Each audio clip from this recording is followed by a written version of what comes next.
look at a giant company, like an Amazon or an Apple, and just wonder, how do they do it? How do they operate on a global scale and just seem to make all the right moves? Well, it's not magic. It's a playbook. And today, we're going to crack it open and demystify the core strategies that turn a simple idea into an absolute industry titan. Let's get into it. So, what is the secret? Well, it isn't just one thing. It's a whole series of really deliberate, interconnected decisions. It's about deciding where you're going, how you're going to win when you get there, and how you're going to operate. This is the logic that separates the giants from the ones we've all forgotten. So let's walk through that playbook step by step. First things first, every great journey needs a destination, right? Before a single product gets made or one person gets hired, a company has to have a big idea. You can think of it as a North Star that defines its entire purpose and gives it direction. And right at the heart of that big idea is strategy. The most powerful part of any great strategy isn't the to-do list. It's the not to-do list. Seriously, it's all about making those tough, disciplined choices to focus all your energy and all your resources on a unique spot in the market that your competitors just can't copy, at least not without completely changing who they are. Now, strategy isn't just one big plan. It's kind of like a set of Russian nesting dolls. You've got corporate strategy at the top. That's the 30,000-foot view. Which games are we even going to play? Think of Disney deciding, hey, we're in theme parks, movies, and streaming.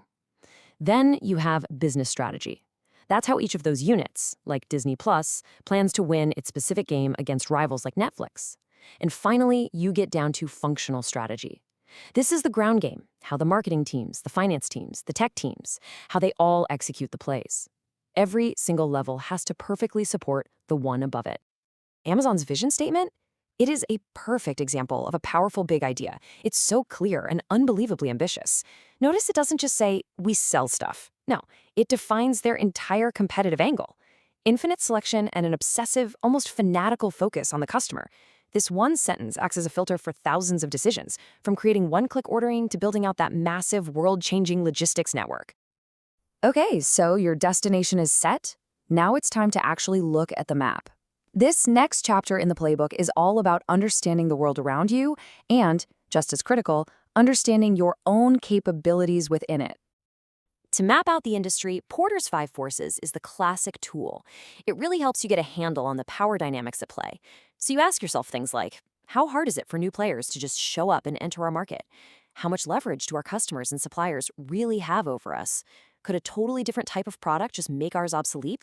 And just how intense is the dogfight with our direct rivals? The answers to these questions reveal the true profit potential of any industry. After looking outward, it's time to look in the mirror. A SWOT analysis is that essential reality check. It's about matching your internal realities with that external landscape we just talked about. The insight here is so simple but so profound. A winning strategy relentlessly uses its strengths to go after opportunities, while at the same time it's actively protecting its weaknesses from market threats. It's all about playing to your advantages. Okay, now we shift gears.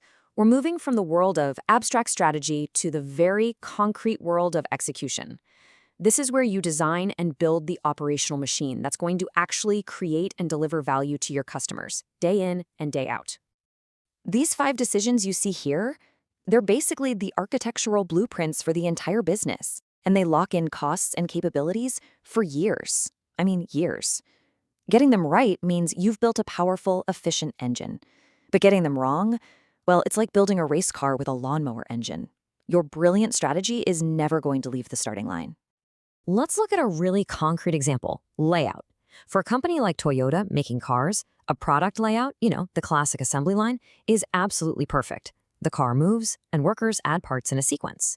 But for Boeing, that's impossible. The product, a massive airplane, stays in one place, and all the workers, tools, and parts have to come to it. The right choice here is totally critical for efficiency. The engine is built. Now it's time to run it. This chapter of the playbook is all about the daily and weekly rhythm, about managing that intricate dance between what you can supply and what your customers demand, all with maximum efficiency. This right here, this is the million-dollar question in operations. Make too much and you are drowning in inventory that costs a fortune to store. Make too little and you're facing angry customers and just lost sales. The key is mastering forecasting and production planning. So there are basically two fundamental ways to tackle this. A chase strategy scales your production up or down to perfectly match demand, and that often means hiring and laying off staff as you need them. A level strategy keeps production nice and steady and uses inventory as a buffer, building it up in slow times to sell during the busy season. It's a classic business trade-off. Do you want workforce stability, or do you want to avoid the high cost of holding inventory? Some companies try to get rid of the inventory problem altogether with something called the just-in-time system, or JIT. This is like the holy grail of efficiency. Imagine a car factory where the steering wheels for today's production run arrive on a truck just 1 hour before they're needed on the assembly line. No warehousing, no waste. It's an incredibly complex system to get right, but the payoff in cost savings is just huge. Okay, so no modern playbook is complete without its final, game-changing chapter: technology. Digital tools aren't just some add-on anymore. They are a supercharger for every single step we've just talked about. They amplify speed, intelligence, and efficiency across the board. And these forces are completely rewriting the rules of competition. Big data lets companies understand customer behavior at a microscopic level, which enables crazy levels of personalization. AI is moving beyond simple automation to optimize entire supply chains in real time. The Internet of Things gives the physical world a digital voice, letting machines predict their own failures. And something like blockchain can create unbreakable trust and transparency in these complex global networks. And this isn't science fiction. Just look at Alibaba. The volume of packages flying through their warehouses is simply beyond human comprehension. So they use swarms of AI-powered robots and predictive systems to coordinate this complex ballet of millions of items. And that achieves a level of efficiency that creates a massive, massive competitive advantage. And there you have it, the 5 core chapters of the modern CEO's playbook. It's a powerful, repeatable process, right? You start with a crystal clear vision. You analyze the competitive battlefield. You build an operational engine designed for that reality. You run it with ruthless efficiency. And finally, you supercharge the entire system with technology. So that leaves us with a final thought. Think about your favorite brand. I mean the one you're fiercely loyal to. Whether it's a tech company, a car maker, or even a coffee shop, they are winning for a reason. Which part of this playbook have they truly, truly mastered? Is it their foundational big idea? Is it their flawless operational engine? Or is it their brilliant digital upgrade? It's a fascinating new lens to see the entire world of business through.